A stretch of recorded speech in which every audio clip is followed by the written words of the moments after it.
예, 자, 오늘 수업 바로 시작하도록 하겠습니다. 제 소개는 뭐 나중에 천천히 이제 10번 만나실 테니까 바로 수업하도록 하겠습니다. 자, 교재 어디 보시냐면, 자, 8페이지. 자, 그래서 이제 여러분들이 이제 세무사 시험 준비하시면서 선택 과목으로 이제 행정소송법을 선택하셨는데, 일단 인식 자체가 이제 행정소송법이 점수 따기 좋구나, 이런 인식이 있어서 이제 많은 분들이 선택하고 계신데, 일단 기존에 여러분들이 행정소송법을 배우시거나 전달하는 사람이 약간 미스를 하는 게 뭐냐면, 여러분들이 만약에, 자, 여러분들 시험 과목에 민법이라는 게 있고, 자, 민사소송법이 있어요. 자, 민소법. 그럼 기본적으로 이걸 뭐라고 얘기하느냐? 이건 실체법. 그럼 실체법은 뭘 얘기하느냐? 그 내용이 여러분들 권리와 의무에 관련된 내용을 담고 있는 게 실체법. 그럼 소송법은 뭘 얘기하는 거냐? 여러분들 권리, 이게 침해됐을 때, 의무자가 의무를 이행 안 할 때 그걸 어떻게 구제받을 거냐? 이런 과정을 만드는 게 바로 절차법. 그래서 여러분들은 행정소송법을 배우시잖아요. 그럼 기본적으로 만약에 행정법도 이런 실체 내용이 있고 소송법이라는 절차 내용이 있다면 뭘 여러분들 먼저 배우는 게 순서가 맞겠어요? 민법상 어떤 권리 의무가 있는지도 모르는데 민사소송법을 배우겠어요? 아니겠죠. 그러니까 기본적으로 여러분들 행정법을 배우실 때도 행정에 관한 실체법을 먼저 배우셔야 돼요. 그래서 어떤 권리가 있는지, 어떤 규율 내용들이 있는지 이걸 먼저 배우신 다음에 이게 소송에서는 어떻게 연관을 갖는 건지 순서를 이렇게 배우셔야 돼요. 근데 기존에는 세무사 시험에는 행정소송법만 있어. 그러니까 교수님들 기본서 뒤에 소송법을 툭 잘라놓고 갑자기 그거 1조, 2조 나가다가 갑자기 실체 내용이 등장하니까 갑자기 앞으로 빠꾸해서 왔다가 또 진행하다가 또 빠꾸해서 오고 그럼 결국에는 행정소송법이 전부 외우는 과목으로밖에 안 돼요. 그러니까 기존에 있던 책들 보게 되면 자꾸만 무슨 외우라는 식으로 박스 안에다가 그건 여러분 인간이 외울 수 있는 내용들이 아니에요. 그래서 오늘은 이제 첫날이니까 어떤 식으로 여러분들한테 실제로 이제 행정법을 접근하는 게 쉬운지 그거를 이제 첫날이니까 또 저랑 제 수업에도 한번 적응도 해보시고 제가 가르치는 방식대로 하셔야 여러분들 요 기본적인 수업 듣고 여기 이제 기출문제가 다 있습니다. 7년치. 그럼 그거 바로 풀어보실 거예요, 오늘. 예를 들어 저랑 같이 수업해보고 제가 10문제 이렇게 거기에 해당하는 테마에 기출문제를 풀 시간을 드릴 겁니다. 그럼 바로 설명 듣고 한번 풀어보세요. 그렇게 공부하셔야 기본적으로 행정소송법이 점수 따기 좋은데 시간을 많이 뺏겨서는 안 될 거 아니에요. 점수 따긴 좋은데 죽어라 외워야만 딸 수 있다. 그런 법 과목이 아니니까 정말로 편하게 한번 접근해서 쫓아오시면 될 것 같습니다. 자, 교재 기본적으로 8독 보겠습니다. 자, 그래서 기본적으로 제 교재는 일단 실체 사항이 앞에 있어요.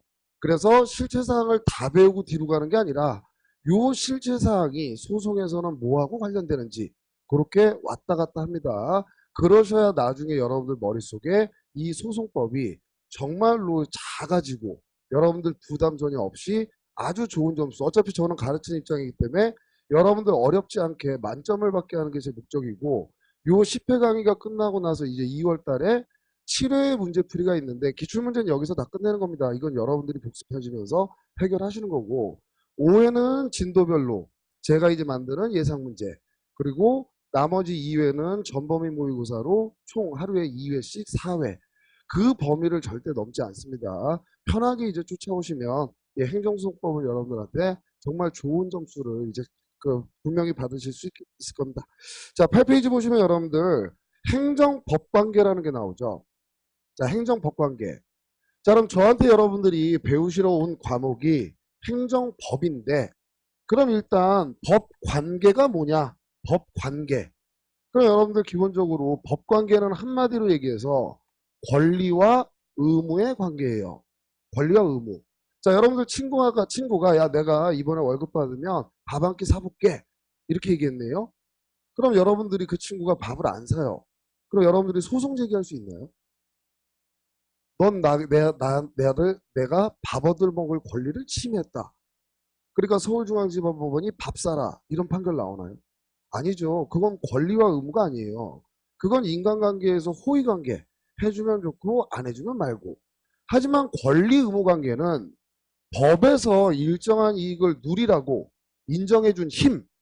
그렇게 권리가 부여된 사람은 상대방, 의무자한테 빨리 내 이익을 누리게끔 넌 나한테 일정한 행위를 해줘야 돼. 그렇게 요구할 수 있는 힘. 그럼 의무자는 권리자가 그 행위를 요구했을 때 그 의무를 하게끔 법에서 강제받고 있어야 그게 의무라는 거예요. 그럼 결국 법으로 만난다라는 건 권리와 의무가 만난다는 거예요. 그럼 이제 앞에 행정이 남죠. 행정. 그럼 도대체 행정은 뭐냐? 자, 기본적으로 행정은 국가하고 국민이 만나는데, 자, 국민이 만나는데, 국가가 여러분들을 만날 때 공익을 달성하기 위해서 만나는 게 바로 행정관계라고 생각하시면 돼요. 자, 그럼 국가하고 여러분들이 만나는데 공익 달성을 위한 행정법에 의해서 만난다는 거예요. 그게 바로 행정법관계. 자, 그러면 이제 국가하고 여러분들이 만날 수 있는 법에 의해서 만날 수 있는 관계가 도대체 어떤 관계가 있느냐. 자, 국가하고 국민이 만날 때, 자, 국가하고 여러분들이 일단 만나는데 그 만나는 법 관계는 일단 크게 두 가지로 나뉘어요. 하나는 공법 관계. 그럼 공법 관계는 뭐냐? 여러분들 잘 아시는 형법. 기본적으로 형법이 무슨 법이에요? 범죄인을 처벌하는 법. 그래서 국가가 범죄자라는 낙인을 찍고 그 사람을 처벌하는 과정을 담고 있는 게 형법, 형사법. 이 공법에 여러분들이 이제 저한테 배우시는 게 행정법. 그럼 행정법은 여러분들 뭘 달성하기 위한 거예요?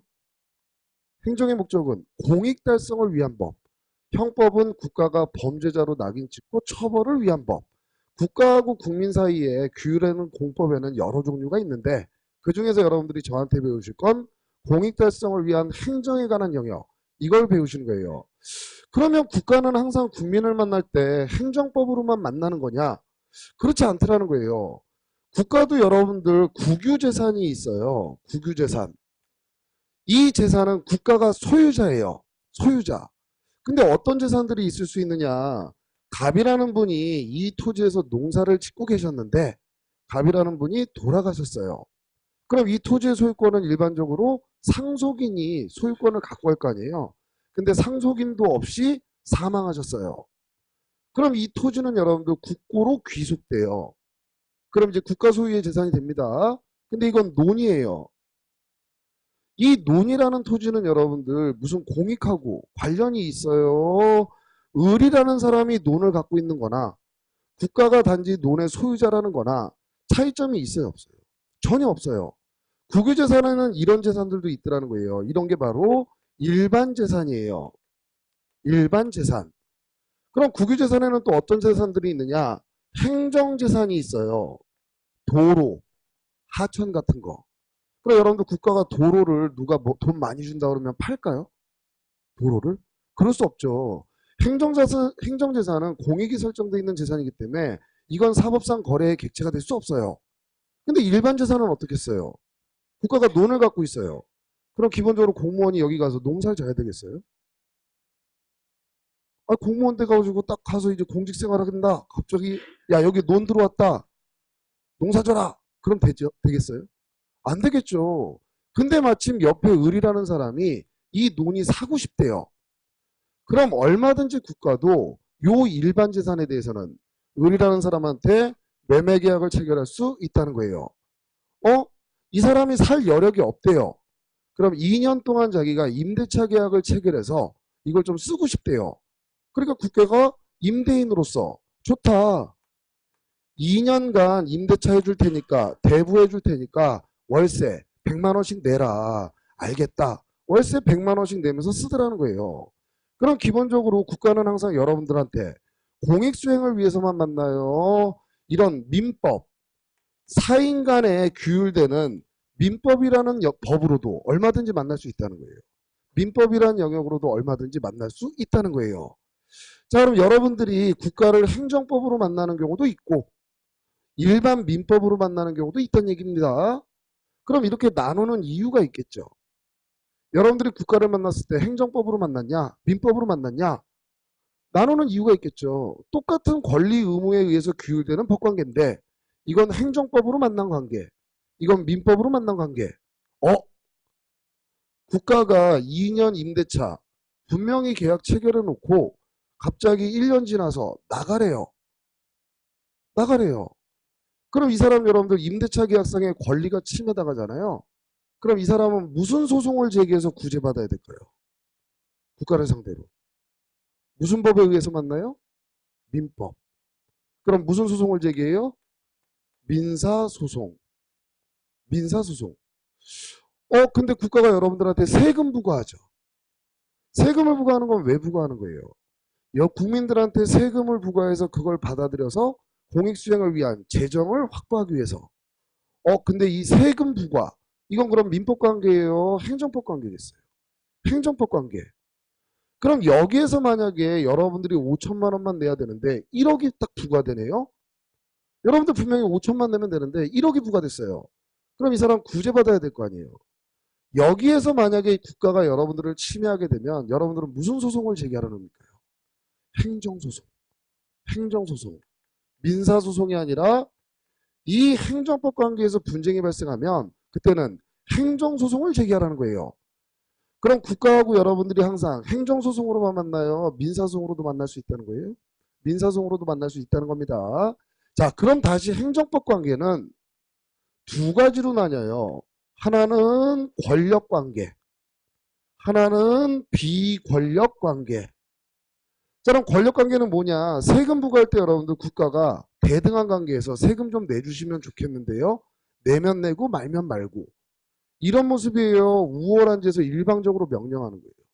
우월한 지에서 일방적으로 명령하는 거예요. 자, 음주운전하다 적발당했네요.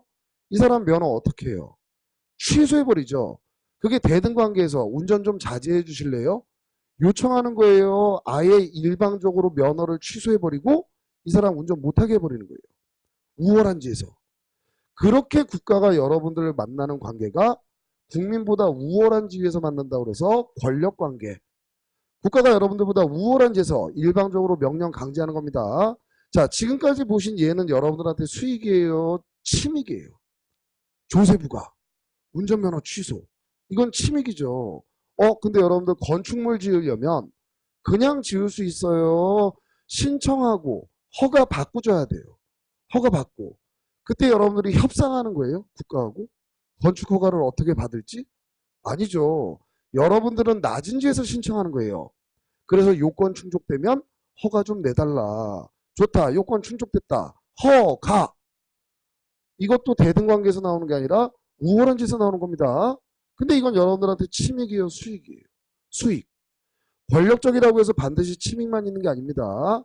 국가가 우월한 지에서 여러분들한테 일정한 작용들을 하는데 그게 우월한 지위에서 한다면 그렇게 만나는 관계를 권력관계라고 얘기해요. 자, 그럼 비권력 관계는 어떤 게 있느냐? 대표적인 게 공법상 계약. 자, 애초에 여러분들 계약이라는 개념 자체가 대등한 당사자가 서로 자신한테 유리한 내용으로 권리나 의무의 내용을 약정한다고 해서 계약이라고 그래요. 그럼 만약에 이 계약이 민법의 영역에서 맺어진다면 그건 무슨 계약이라고 그러겠어요? 사법상 계약. 그럼 여기서 보신 매매, 일반 재산에 대한 임대차, 대부. 이건 공법상 계약이에요? 사법상 계약이에요? 이건 사법상 계약이에요. 여기에서 누군가가 채무 불이행한다거나 계약에 문제가 있다면 그때 민사소송 가는 겁니다. 그러면 공법상 계약은 뭐냐? 대개 여러분들 공무원, 공개 경쟁 채용 시험으로 뽑죠. 그때 이 공무원들 열심히 공부해서 응시하잖아요. 이게 신청하는 거예요. 그럼 국가가 협상 테이블에서 얘네들을 뽑아요. 우월한 지에서 우수한 사람들을 선별해서 임명해 주는 거예요. 임명해 주는 겁니다. 그건 권력 관계예요. 공개 경쟁 채용 시험에서 공무원을 임명하는 건 우월한 지에서 뽑아주는 권력 관계입니다. 근데 서울시에서 지금 시립 합창단원에 결혼이 생겼어요. 무용단원에 결혼이 생겼어요.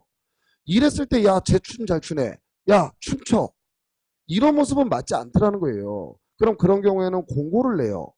저희 서울시립 합창단에 합창단원 한 명이 결혼이 생겼습니다. 무용단원에 결혼이 생겼습니다. 관심 있으신 분들 좀 오시겠습니까? 청약을 해요. 그럼 이제 갑이라는 사람이 서울시립 무용단으로 들어가 볼까? 광주시립 합창단으로 들어가 볼까? 와요. 그래서 근무 조건은 어떻죠? 연봉은 얼마죠? 휴일은 어떻게 챙겨주죠? 들어봤더니 자기랑 안 맞아요. 그럼 이 사람이 끌려 들어가요. 이 사람이 승낙 안 하면 그냥 끝나는 거예요. 끝나는 거예요. 이 사람이 다 조건이나 연봉이나 봤더니 마음에 드네요. 오케이. 승낙을 해요. 그러면 이제 계약이 체결돼요. 근데 국가가 이 사람을 왜 돈 주면서 데리고 들어가는 거예요? 이 사람 공연시켜서 돈 벌려고 하는 걸까요? 시립무용단원, 시립합창단원 이 사람들 막 공연 굴려가지고 돈 벌려고 하는 걸까요? 아니에요. 국민들한테 무상의 의료, 무상의 문화, 예술 이런 것들을 제공해 주기 위해서 이 사람을 데리고 들어가는 거예요. 그럼 이건 분명히 계약은 계약인데 순전히 경제적 이익을 추구하기 위한 거예요. 공익 달성을 위한 요소가 있는 거예요. 공익 달성을 위한 요소가 있는 거예요. 그래서 행정법으로 만나는 관계는 두 가지로 나뉘어요. 하나는 권력관계, 하나는 비권력관계. 여기에서 분쟁이 발생하면 무슨 소송 간다고 그랬어요? 행정소송. 근데 다시 이 관계가 두 개로 나뉘죠. 두 개로 나뉘잖아요, 지금. 무슨 관계야, 무슨 관계? 입 좀 띄세요, 여러분들. 무슨 관계야, 무슨 관계? 권력관계, 비권력관계. 그럼 이걸 나누는 이유가 있겠죠.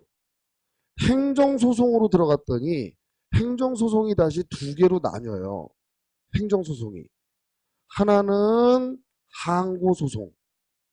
이 항자가 낮은 지위에 있는 사람이 위에 있는 사람한테 불복할, 반항할 그 항자예요. 또 하나는 당사자 소송이 있어요. 그럼 당사자 소송은 뭐냐? 서로 대등 당사자 간에 권리나 의무의 분쟁이 생겼을 때 그걸 해결하는 게 당사자 소송이에요. 자, 행정법 관계에서 분쟁이 생기면 행정소송으로 들어가는데 행정법 관계는 다시 두 개로 나뉘어요. 권력관계와 비권력관계. 이 권력관계는 국민이 국가와 대등 관계예요. 국가보다 낮은 지위예요. 낮은 지위. 그 상태에서 국가의 작용으로 침해를 당했어요. 그럼 이 국민은 무슨 소송 제기하라는 거예요? 행정소송 중에 항고소송. 서울시립 무용단원이 열심히 공연활동하는데 봉급을 안 줘요. 봉급을. 줘야 될 거 아니에요. 잘못한 게 없는데 갑자기 해고를 해버려요. 이건 우월한 지위와 대등 관계에서 계약상 이행을 깨트리는 거예요. 계약상. 그럼 이 시립무용단원은 무슨 소송을 제기해서 구제받으라는 거예요? 당사자 소송. 당사자 소송. 그래서 기본적으로 여러분들이 이 법관계를 나누시는 이유는 어디에서 분쟁이 터졌을 때 무슨 소송을 가서 구제받아야 되느냐. 이게 유형화되어 있고 다양하기 때문에 요 내용들을 배우시는 거예요. 자, 그럼 권력관계에서 많은 작용들이 나와요. 많은 작용들이 나옵니다. 조세부과, 운전면허 취소, 그렇죠? 자, 건축허가, 개별 작용의 명칭은 다 다르죠. 다 다르잖아요. 조세부과, 운전면허 취소, 그리고 기본적으로 건축허가. 개별 작용의 명칭은 다 다릅니다. 근데 공통점은 뭐예요? 우월한 지에서 나왔다는 거. 우월한 지에서 나온 이 작용들을 전부 통틀어서 처분이라고 표현해요. 자, 우월한 지에서 나온 국가작용을 전부 통틀어서 개별작용의 명칭은 다 다르지만 처분이라고 이름을 붙였어요. 우리 행정소송법에서는.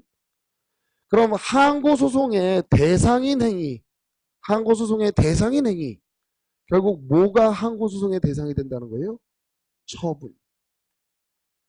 결국 국가가 우월한 지에서 행한 처분, 이걸로 여러분들이 침해당했을 때는 무슨 소송 제기해서 구제받는다는 거예요? 항고소송.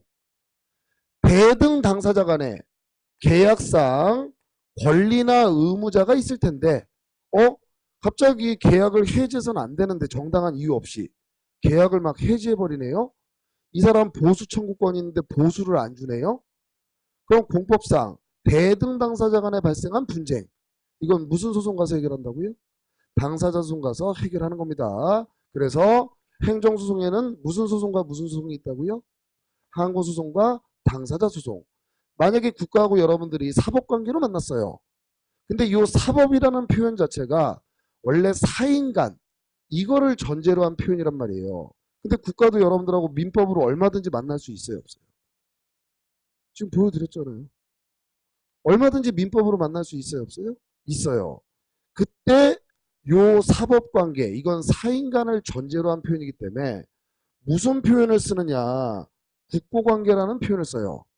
국가가 금고의 주인, 돈의 주인으로서 경제적 이익 추구를 위해서 여러분들을 만나는 경우도 있더라.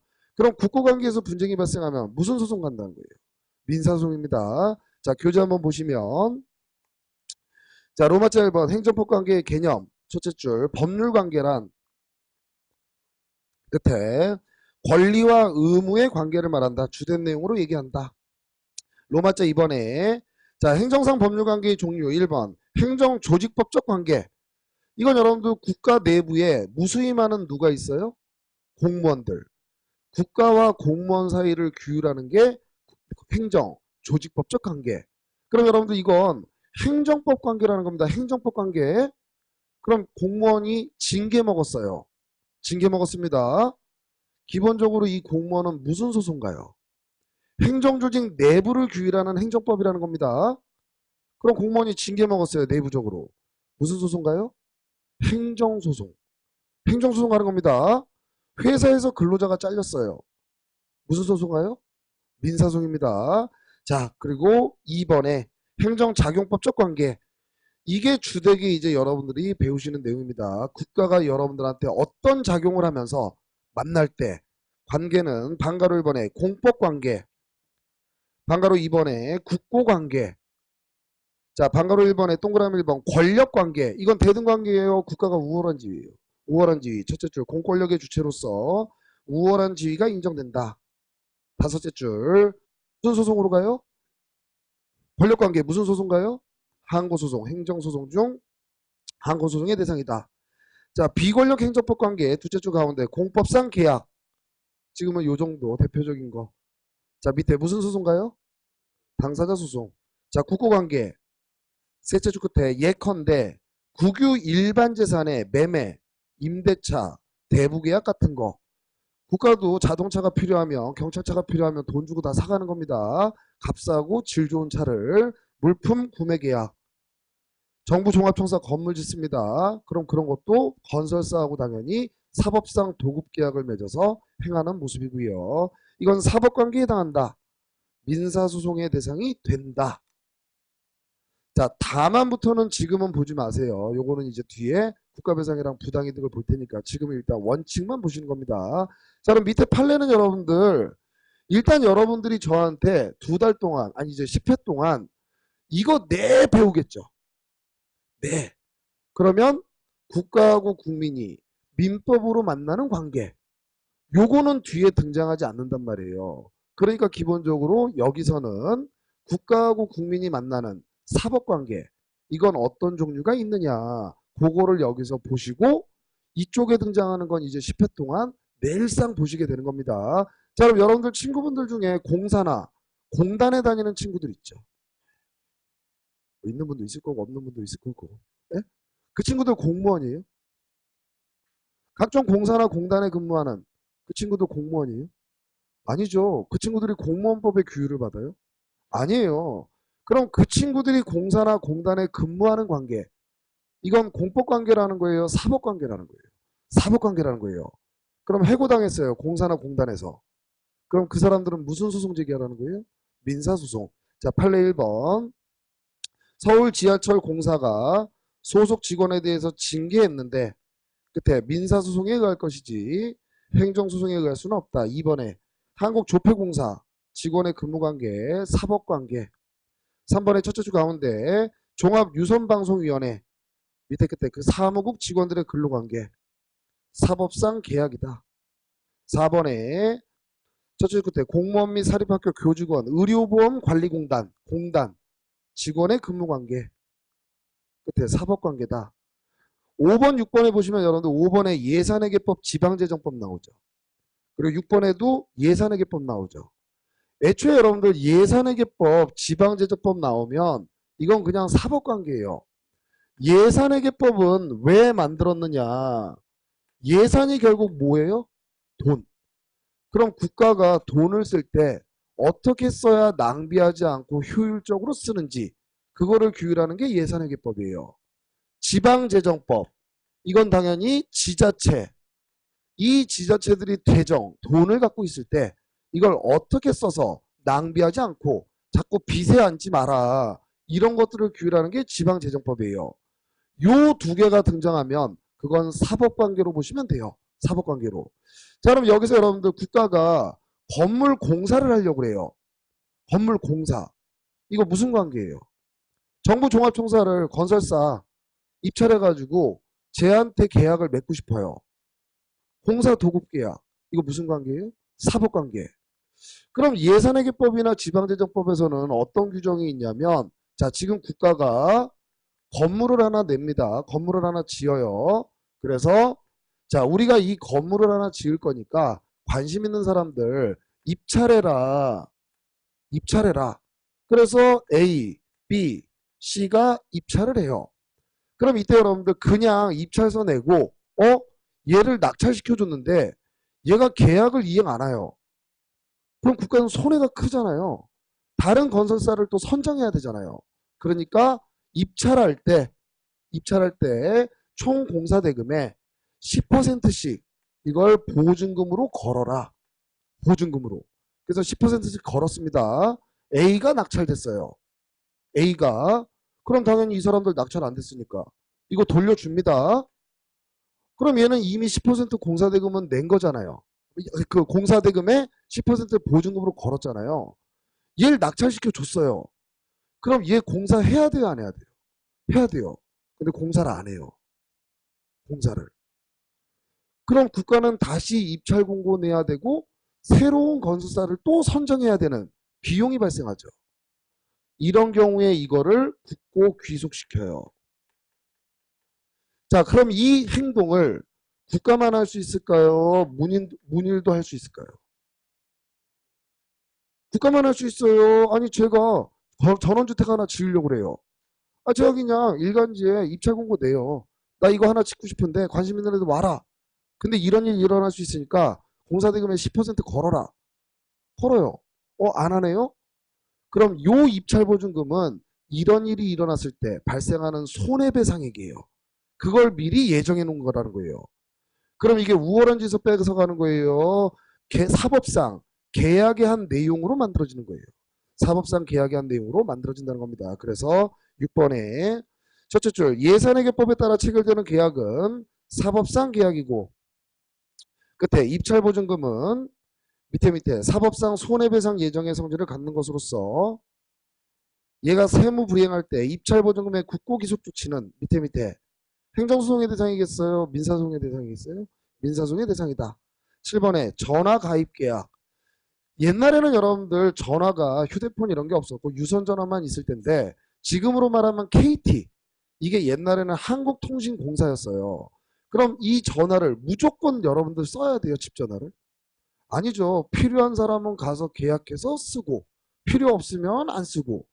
이건 기본적으로 공기업이라고 얘기하는데 자, 한국철도공사, KTX 요금 싸요, 비싸요? KTX 요금이 싸요? 굉장히 비싸죠, 여러분들.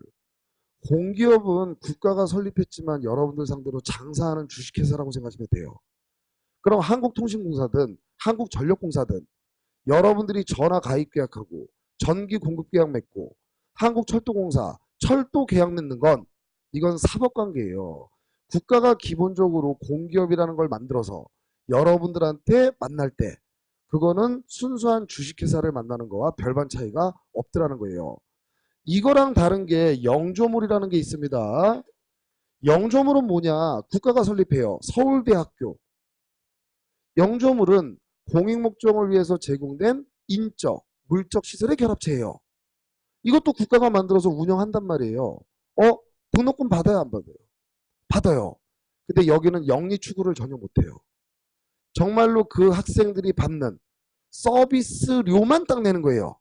그 이상 이윤 추구를 못합니다. 근데 공기업은 영리 추구를 해요. 그래서 공기업을 여러분들이 만나는 건 사법관계예요. 하지만 국립대학교, 서울대학교 학생들, 영조물 이용하는 관계 이건 영리축을 전혀 못합니다. 그럼 이건 무슨 관계일까요? 이건 민법 관계일까요? 행정법 관계일까요? 행정법. 그럼 이 학생 퇴학당했어요. 퇴학당했습니다. 무슨 소송 제기해서 구제받으라는 거예요? 행정소송. 퇴학은 근데 대등관계에서 나와요? 우월한 지에서 나와요? 총장이 우월한 지에서 잘라내는 거죠. 그럼 무슨 소송가요? 항고소송. 근데 이런 공기업에 근무하는 사람들은 공무원도 아니고, 그렇죠? 여기는 무슨 관계예요? 사법상 근로관계. 얘네들을 만나는 여러분들의 관계도 사법관계라는 내용입니다. 자, 그래서 7번에 전화가입계약. 셋째 줄 끝에 사법상의 계약관계에 불과하다. 끝에 전화가입계약을 해지했다 하더라도 중간에 무슨 소송이에요? 그러면 민사소송. 8번에 첫째 줄 끝에 국유 일반 재산을 매각하는 행위. 밑에 사법상의 법률행위다. 9번에 자 첫째 줄 국유 임야 잡종재산. 이게 지금으로 얘기하면 일반 재산입니다. 일반 재산을 대부 매각하는 행위는 사법상 계약이고, 자 매달 말에 월세 달래요.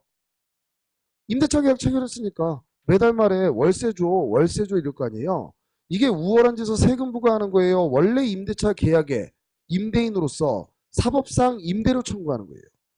사법상 임대료 청구하는 겁니다. 아, 냈는데 또 달래요. 자꾸만. 그럼 무슨 소송 가라는 거예요? 에?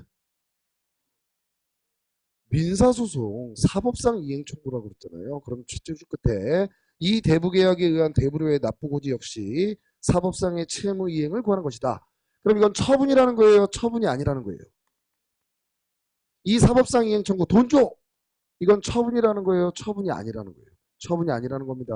넘기시면 10번의 첫째 줄 철도 운행사업 끝에 사경제적 작용이다.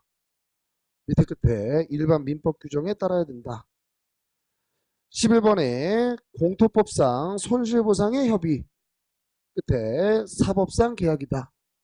그래서 이 손실보상 여기 공토법에서 말하는 협의 취득은 뭐냐면 갑이라는 분이 여기 토지를 가지고 있는데 국가가 기본적으로 이 토지가 필요해요. 지금 공익사업 수행을 위해서. 그럼 국가는 어떤 수단을 갖고 있냐면 이걸 강제로 뺏어갈 수도 있어요. 그게 수용이에요. 근데 국민의 재산을 처음부터 뺏어가는 게 맞겠어요? 처음에는 먼저 협의 매매 해보는 게 맞겠어요?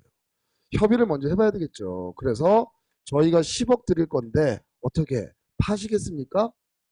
오케이, 팔게. 이게 공토법상의 협의 매매예요. 이건 기본적으로 사인 간에 체결되는 매매 계약하고 별반 다를 바가 없더라는 거예요. 따라서 이거는 항고소송의 대상이 되는 게 아니라 여기에서 분쟁이 발생하면 이건 민사소송. 근데 우월한 지에서 뺏어갔어요. 우월한 지에서 강제로. 그럼 이건 뭐예요? 수용은? 처분. 그럼 이게 만약에 위법했다면 뭘 제기해서 구제받는다는 거예요? 항고소송 제기해서 구제받는다는 겁니다. 자, 그래서 일단 국가하고 국민이 어떤 관계가 있을 수 있는지 그거를 좀 보셨습니다. 자, 11번. 아니, 11페이지. 자, 이제 두 번째 테마. 행정법관계의 당사자. 자, 행정법관계의 당사자. 자, 법관계는 여러분들 뭐와 뭐의 관계예요? 권리와 의무. 자, 그럼 용어 먼저 볼게요. 로마자 1번 행정주체라는 표현이 나오죠. 행정주체. 그죠? 2번에는 이런 표현이 나오죠. 행정기관 내지 행정청. 자, 그럼 기본적으로 여러분들 행정법 관계는 행정법상 권리 그리고 의무가 만나는 관계인데 권리를 갖는 자가 있어야 될 거 아니에요. 권리를 갖는 자. 의무를 갖는 자가 있어야 될 거 아니에요. 그래서 여러분들 도룡뇽이 권리가 있어요? 도룡뇽이 권리라는 게 있어요? 없죠, 여러분들. 여러분들 키우시는 애완견이나 고양이들이 인격이 있어요? 없죠. 권리자, 의무자, 권리를 가질 수 있고 의무를 가질 수 있으려면 그걸 가질 수 있는 능력이 있어야 되는데 그게 결국 인격이에요.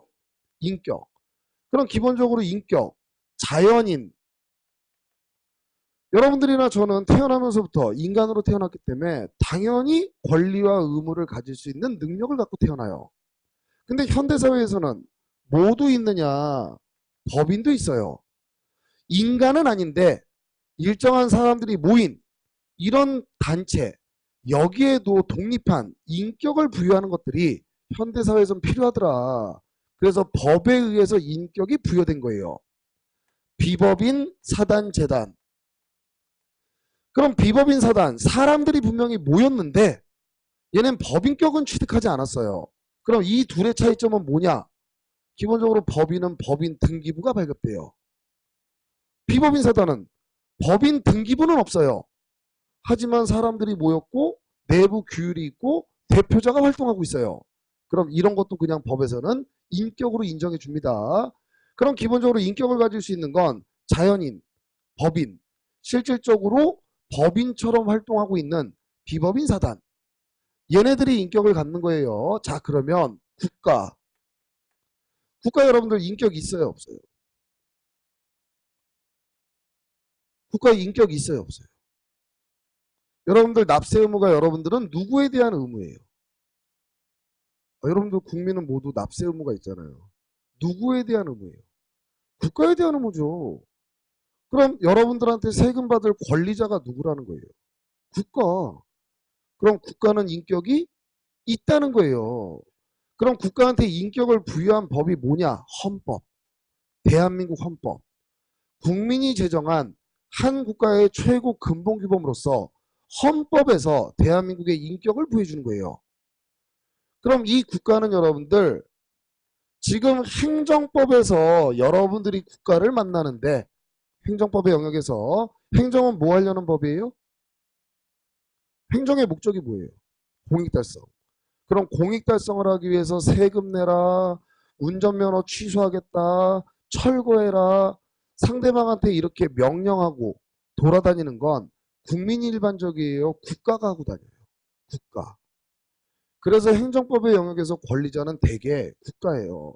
그래서 얘네를 행정주체라고 얘기를 해요. 여기서 말하는 체가 인격체를 얘기하는 겁니다. 여기서 말하는 체가 인격체를 의미하는 거예요. 그럼 국가도 법인이고 인격을 갖고 있어요. 그럼 대개 여러분들 행정법 영역에서 공익수행 과정에서 따라야 되고 이행해야 되고 이런 의무자는 대개 누구예요? 국민. 국민이 일반적으로 의무자예요. 그래서 국민을 행정수행의 상대방, 그래서 행정객체라고 얘기를 하는 거예요. 국민들은 인격이 있잖아요. 자연이든 법인이든 비법인 사단이든. 자, 그런데 여러분들 국가가 수행하는 행정사무가 공익을 달성하는 사무가 세금 부과하는 거 이거 딱 하나만 있어요. 무수히 다양해요. 무수히 다양해요. 보건복지에 관한 사무. 그렇죠? 자, 법무에 관한 사무. 그렇잖아요. 환경에 관한 사무. 세금에 관한 사무. 이게 너무나 방대하단 말이에요. 국가가 수행하는 사무는. 근데 국가는 생각을 할 수 있어요, 없어요? 여기서 대한민국 보신 분. 네? 어떻게 생겼어요, 대한민국이? 지금 또 태극기 연상하고 그러면 안 돼요. 분명히 인격은 있다고 얘기하는데 얜 인간이 아니에요. 그러니까 생각을 하고 행동을 할 수가 없어요. 그러니까 무수히 많은 누구를 뽑아 들어가요? 공무원. 걔네들이 행정기관이에요. 얘네들은 생각을 할 수 있잖아요. 그러면서 국가의 사무를 아주 세부적으로 잘라요. 행정자치에 관한 사무, 보건복지에 관한 사무, 그렇잖아요. 외교통상에 관한 사무.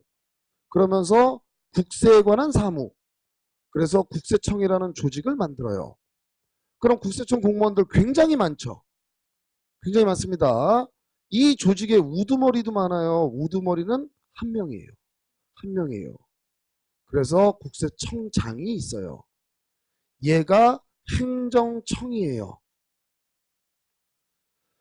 자, 그 조직이 크든 작든 자, 지역마다 작은 세무서들이 있죠. 그 세무서의 장이 누구예요? 세무서장. 그럼 거기 근무하는 공무원들 전부 행정기관입니다. 그 중에 행정청은 누구예요?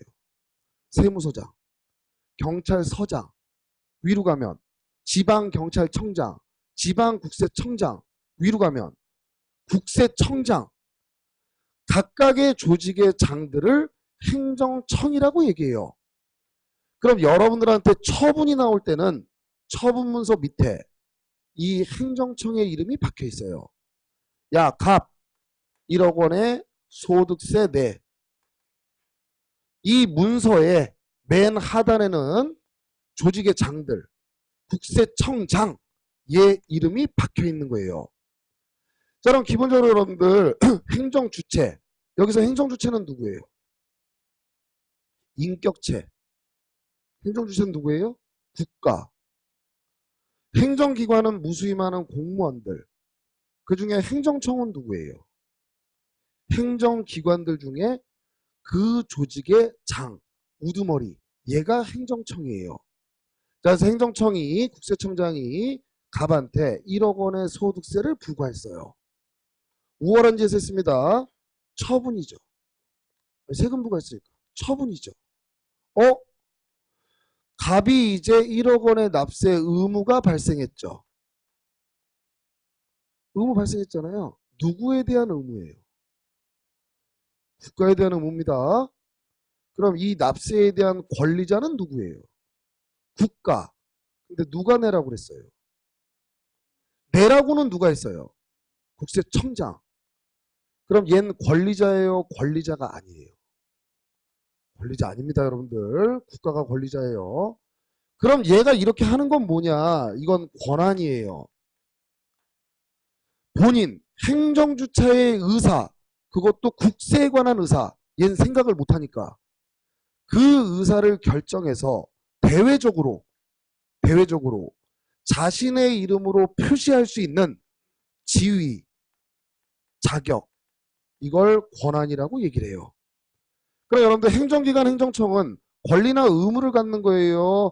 권한만 갖고 있는 거예요. 권한. 여러분들에 대한 권리자는 누구예요? 국가. 행정주체가 여러분들한테 권리자가 되는 겁니다.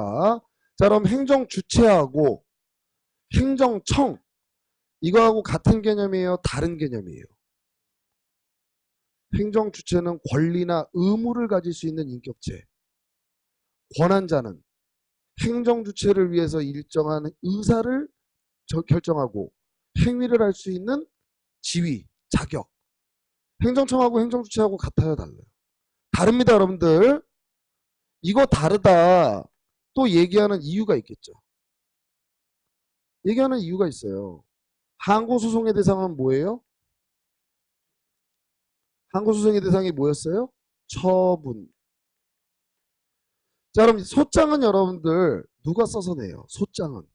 소송 제기하려고 그래요. 소장을 법관이 써줘요. 소제기하려면 원고가 써야 돼요. 원고가 써야 됩니다. 원고란에 자기 이름 쓰고 피고란에 누구를 쓸지 원고가 써야 되는 거예요. 항고소송의 대상은 처분이에요. 그럼 항고소송 소장 쓸 때 피고란에 누구 이름 써야 될까요? 처분은 누가 했어요?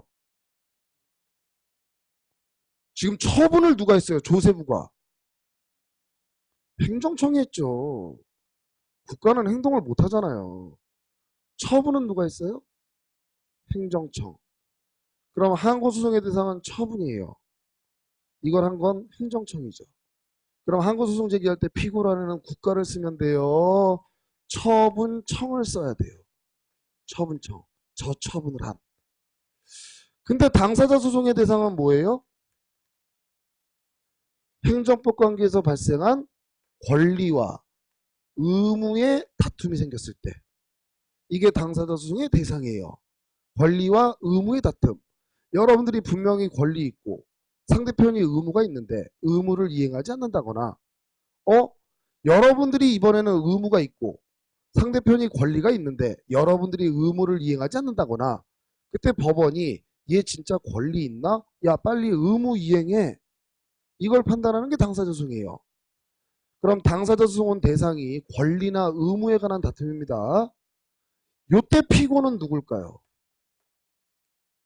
요때 피고는 행정기관이나 행정청은 권리나 의무를 가질 수가 없어요. 인격이 없습니다. 이때 피고란에 누구 써야 돼요? 누구 써야 돼요? 자신 있게 얘기하세요. 맞아요 지금. 누구 써요? 국가. 대한민국 쓰는 거예요, 여러분들. 피고 대한민국. 그럼 여러분들이 왜 멈칫하냐? 아니, 국가는 행동을 못 하는데 피고란에 쓰면 국가가 피고석에 와서 앉을 수가 없는데, 그러니까 국가가 소송의 당사자가 되면 누군가는 이 국가를 대표해야 돼요. 그럼 장관들 중에 법을 제일 잘하는 장관이 누구예요? 법무부 장관. 그럼 국가의 대표자로서 법무부 장관이 피고석에 와서 앉아요. 자, 그럼 대표는 여러분들 지금 법무부 장관이 피고석에 왔습니다. 그럼 법관이 이 법무부 장관을 부를 때 법무부 장관 이렇게 안 불러요. 자, 피고 대한민국 얘기하세요. 그럼 법무부 장관이 막 얘기합니다. 이건 법무부 장관이 얘기하는 거예요? 대한민국이 얘기하는 거예요? 대한민국이. 얘가 행동을 못하기 때문에 결국 대표자가 하는 것 자체를 얘가 하는 행동으로 본다라는 개념이 대표 개념이에요. 그럼 법무부 장관이 정말로 피고석에 와서 앉을까요? 전국의 국가를 상대로 하는 소송이 오늘도 3,000건인데 올까요? 미치지 않은 이상? 안 오죠. 그러면 문의를 소송 대리인으로 선임해요. 변호사 문의를, 이 사건은 당신이 전문가니까 당신이 좀 대리 좀 해봐라. 법무부 장관도 분명히 행위할 수 있는 인간이죠. 인간이잖아요. 지금 국가를 대표해서 얘도 행위할 수 있잖아요. 근데 얘가 안 와요. 문의를 보내요. 그럼 제가 얘기합니다. 저 피고 대리인 문일 변호사입니다. 막 얘기해요. 이건 제가 얘기하는 거예요. 다만 그 얘기한 효과는 본인한테 귀속돼요. 이게 대리 개념이에요. 대표하고 대리는 전혀 다릅니다. 대표는 본인이 행위를 못해요. 얘가 하는 행위 자체를 그 단체, 법인의 행위로 봐버려요. 대리는 대리인의 행위입니다. 다만 그 효과를 본인한테 귀속시키는 거예요. 그럼 여러분들 국가대표, 소년제 이런 애들이 막 춤춰요. 월드컵 전사 11명이 태극마크를 달고 출전해서 뛰네요. 그럼 소년제가 춤추는 거예요? 대한민국이 춤추는 거예요? 국가대표. 누가 춤추는 거예요? 대한민국이 춤추는 거예요, 여러분들. 그게 대표 개념이에요. 그래서 운동선수들이 태극마크를 다는 걸 명예롭게 생각하는 게 자신의 몸짓 하나가 국가가 하는 모습으로 비추기 때문에 그래요. 그래서 올림픽 메달 순위 접계도 누구 이름으로 해요? 올림픽 메달 순위 누구 기준으로 해요? 국가. 올림픽 메달 많이 딴 인간의 이름으로 안 한단 말이에요. 그게 전부 그 국가가 뛴 거예요. 국가가 움직인 거고. 그게 대표 개념이에요. 자, 그럼 행정주체하고 행정청이 다르다라는 걸 나누는 이유가 뭐예요? 행정주체와 행정청은 다르다. 그게 소송에서 구별하는 목적이 뭐예요? 피고. 항고소송의 피고는 누구예요? 입 띄세요, 여러분들. 항고소송의 피고는 누구예요? 행정청. 왜? 항고소송의 대상이 뭐기 때문에? 처분. 그러니까 처분한 놈이 나와야 말이 통할 거 아니에요. 왜 이렇게 했냐? 얘기를 할 거 아니에요. 자기가 한 거니까. 당사자 소송의 피고는 누구예요? 국가. 권리와 의무를 가질 수 있는 인격체가 당사자 소송의 피고예요. 자, 그럼 행정주체는 누가 있느냐? 국가만 있는 게 아닙니다. 대한민국은 지방자치제도 같은 거를 채택하고 국가가 모든 국가 사무를 직접 다 운영하는 거에 한계가 있기 때문에 많은 공공단체를 만들어요. 자, 채입니다. 채가 등장했다라는 건 독립한 인격들이 있다는 거예요. 국가와 별도로. 여기에 대표적인 게 지자체예요. 자치에 관한 사무 이런 것들을 수행해서 주민의 복리 증진을 위해서 지자체라는 독립한 인격을 다시 만들어요. 그리고 여러분들 세금에는 국세가 있고 지방세가 있죠. 지방세를 받아갈 권리자는 누구예요? 지자체. 지자체장 월급 어디서 나와요? 지자체. 지방의회 의원 여비수당 어디서 나와요? 지자체. 여러분들이 낸 지방세가 얘네들 자체에 재정이 되는 거예요. 국세는 이쪽으로 가는 거고 지자체장이 국가에서 월급 받는 거 아닙니다, 여러분들. 지자체의 재정에서 받는 거예요. 그리고 아까 말씀드린 영조물 법인. 서울대학교. 그럼 여러분들 영조물 법인이 붙어야 독립한 인격 주체가 있는 겁니다. 서울대학교가 영조물 법인이에요. 그럼 서울대학교가 건물 공사 하나 하려고 그래요. 누구 이름으로 계약 체결하면 돼요? 서울대학교. 근데 서울대학교가 3년 전까지는 법인이 아니었어요. 영조물에 불과했습니다. 서울대학교 교내에 건물 하나 지으려고 그래요. 그때는 서울대학교가 인격이 없어요. 그럼 누구 이름으로 계약 맺어야 돼요? 대한민국. 근데 3년 전부터 서울대학교도 법인화를 시켰습니다. 이젠 독자적인 인격을 갖게 되는 거예요. 그리고 공법상 조합.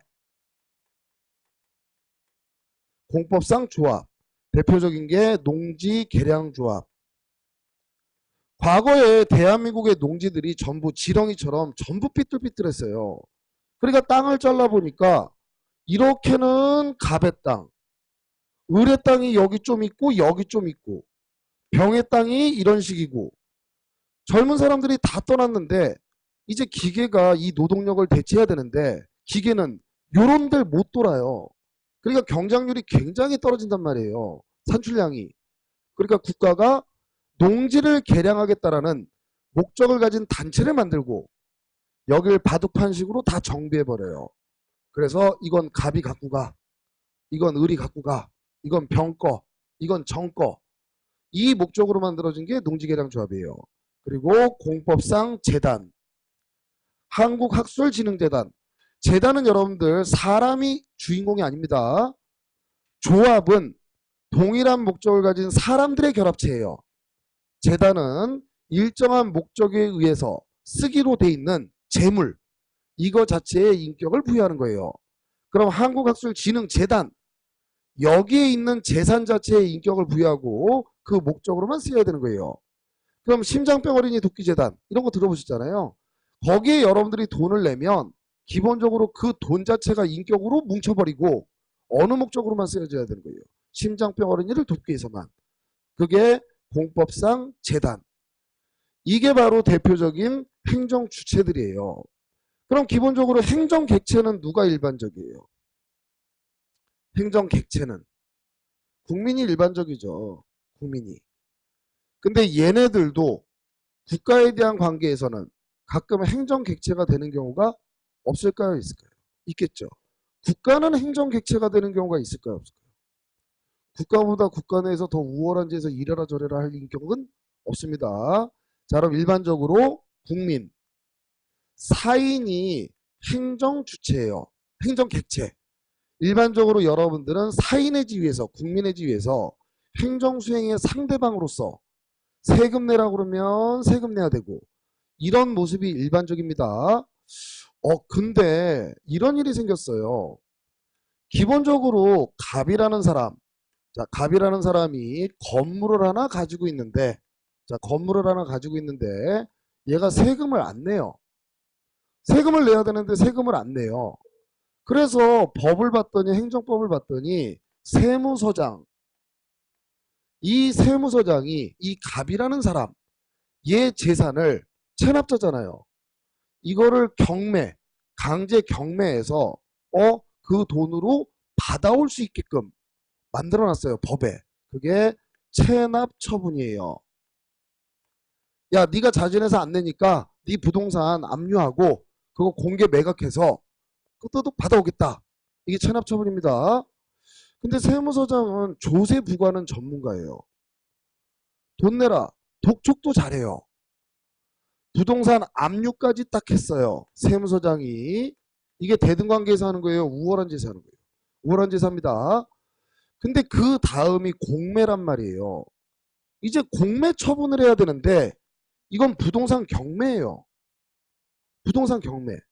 그럼 이 부동산의 최저, 감정평가액 이런 것들 매겨가지고 어떻게 어떤 날 입찰을 붙이게 해서 어떻게 할지 이건 잘 모르더라는 거예요. 그러니까 세무서장이 야, 이거의 전문가는 누가 있을까? 봤더니 구성업공사, 지금으로 얘기하면 한국자산관리공사, 공기업입니다. 얘는 주식회사랑 별 차이가 없어요. 야, 얘네가 이거의 전문가예요. 그러니까 이 공매처분 권한을 위임해줘요. 야, 내가 너한테 공매 권한 이거를 위임해 줄게. 위임해 줄게. 나 잘 못하겠다. 위임해 줍니다. 그럼 여러분들이 공기업 만날 때 무슨 관계라고 그랬어요? 아까 여러분들이 공기업 만날 때 무슨 관계라고 그랬어요? 사법관계. 근데 갑자기 이 성업공사가 공매 권한을 위임받더니 이 부동산을 강제 매각시켜버려요. 강제 매각시켜버려요. 이때는 여러분들 이 사인이 여러분들하고 사법관계에서 만난 사인이에요. 얘 세무서장이나 다름없어요. 세무서장이나 다름없어요. 권한을 위임해버리면 이 권한 자체가 넘어가요. 권한 자체가 넘어갑니다. 그럼 얘는 사인이 아니라 순수한 사인이 아니라 이제 무슨 사인이 되는 거냐. 공무수탁 사인이 돼요. 분명히 겉으로 봐선 사인 맞는데 지금 얘는 우월한 지에서 공매 처분 권한을 행사하고 있어요. 공행정 업무를 부탁받아서 위임받아서 행하고 있어요. 그런 사인을 공무수탁 사인이라고 그래요. 이게 위법했어요. 이게 위법했습니다. 피고란에 누구 써야 돼요? 권한을 위임하면 권한 자체가 넘어갑니다. 공매 처분 누가 했어요 지금? 공무수탁 사인. 성업공사. 그럼 피고란에 세무서장 쓰라는 거예요. 공무수탁 사인 이름을 써야 된다는 거예요. 공무수탁 사인 이름을 써야 된다는 겁니다. 지금 이 처분은 누가 했어요? 공무수탁 사인. 얘가 자신의 이름으로. 자, 권한을 위임합니다. 권한을. 그럼 위임하면 이제 누구 권한으로 넘어간다고요? 공무수탁 사인. 그럼 얘가 이걸 행사할 때는 행정주체 또는 행정청의 지위에서 행사한다는 거예요. 그럼 이게 만약에 위법했다면 피고란에 누구 쓰라는 거예요? 공무수탁 사인 이름을 써야 된다는 겁니다. 자, 교재 보시면 11페이지 로마자 1번에 행정주체 1번의 의 행정주체란 밑에 권리 의무가 귀속되는 당사자를 말한다. 2. 행정기관 내지 행정청과의 구별. 첫째 줄 국가 등 행정주체는 권리 의무의 귀속주체인데 밑에 넷째 줄 행정청이라 함은 행정주체의 의사를 결정하여 외부에 표시할 수 있는 권한을 가진 행정기관을 의미한다. 자, 대외적 표시 권한이 없으면 행정청이 될 수 없다. 그럼 끝에 국토교통부 장관은 조직의 장이죠. 그럼 행정청입니다. 그 내부의 국장은 행정청이에요. 행정기관, 보조기관이나 보좌기관 뭐 이런 정도에 해당하겠죠. 얘 자체는 행정청이 아닙니다. 밑에 자 행정청 3번 이것 때문에 배우시는 거죠. 항고소송에서 피고는 누구를 데리고 가요? 행정주체예요? 행정청이에요? 행정청. 행정소법 제13조 피고적격 1항 취소소송 돼 있지만 지금은 그냥 항고소송으로 읽겠습니다. 항고소송은 다른 법률에 특별한 규정이 없는 한 그 처분 등을 행한 행정청을 피고로 한다. 자, 로마자 2번에 행정주체의 종류 1. 국가 2. 공공단체 넘기시면 공공단체 안에 지자체, 영조물법인, 공법상 조합, 공법상 조합의 두째 줄 농지계량 조합. 그럼 얘네들은 지금 여러분들 행정주체라고 배우고 있죠. 그럼 지자체와 그 소속 공무원, 지방공무원 이게 사법관계예요? 행정법관계예요? 국가와 그 내부 공무원의 관계 이게 행정조직법 관계잖아요. 그렇잖아요. 그럼 이건 무슨 관계예요? 행정법 관계. 그럼 징계 나왔어요. 무슨 소송 제기예요? 행정소송. 민사소송이 아닙니다. 행정조직 내의 관계이기 때문에 3번 공무수탁 사인 의 행정법 관계에서 사인은 일반적으로 행정객체다. 그러나 법률이나 법률에 근거한 수권행위를 통하여 사인이 자신의 이름으로 공행정 사무를 처리할 수 있는 권한을 위임받아 그 위임받은 범위 내에서는 행정주체 내지 행정청으로서의 지위를 가지게 되는데 끝에 이를 공무수탁 사인이라고 한다. 반가로 2번에 판례 1번 성업공사가 현재 한국자산관리공사입니다. 체납 압류된 재산을 공매 처분하는 것은 세무서장의 공매 권한 위임에 의한 것이다. 위임에. 그럼 이제 이 권한은 누구 거예요? 성업공사. 밑에 공매처분이 위법했어요. 항고소송을 제기함에 있어서는 누구를 피고로 쓰라는 거예요?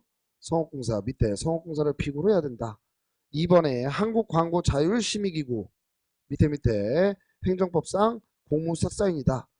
이 자율심의기구는 뭐냐면 여러분들 대통령 소속으로 방송통신위원회가 있는데 기본적으로 텔레비전 광고 이런 거에 대해서 사전심의 권한이 방송통신위원회에 있단 말이에요.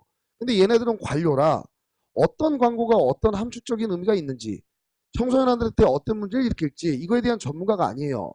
그러니까 민간으로 구성된 자율심의기구가 있더라는 거예요. 얘네한테 이 권한을 넘기자. 그래서 방통위가 원래는 광고물을 제출받아서 먼저 통과. 그럼 광고할 수 있어요. 불합격. 그럼 광고 못해요. 그 권한을 자율심의기구한테 넘긴 거예요. 그럼 이제 광고물 제작한 사람은 이 광고물을 누구한테 내라는 거예요. 자율심의기구. 얘가 합격하면 광고돼요. 불합격하면 안 된다는 거예요. 이때 만약에 이게 위법하다면 누구를 피고로 하라는 거예요. 자율심의기구가 공무사사이니까 걔를 피고로 해라. 방가로 3번, 방가로 4번. 행정쟁송의 피고적격 둘째 줄. 공무사사인은 행정청에 포함되므로 공무사사인이 행정심판의 피청구인이나 항고소송의 피고적격을 갖는다. 자, 우측에 행정객체 읽어보시고 어디로 가시냐면 이제 페이지 143페이지.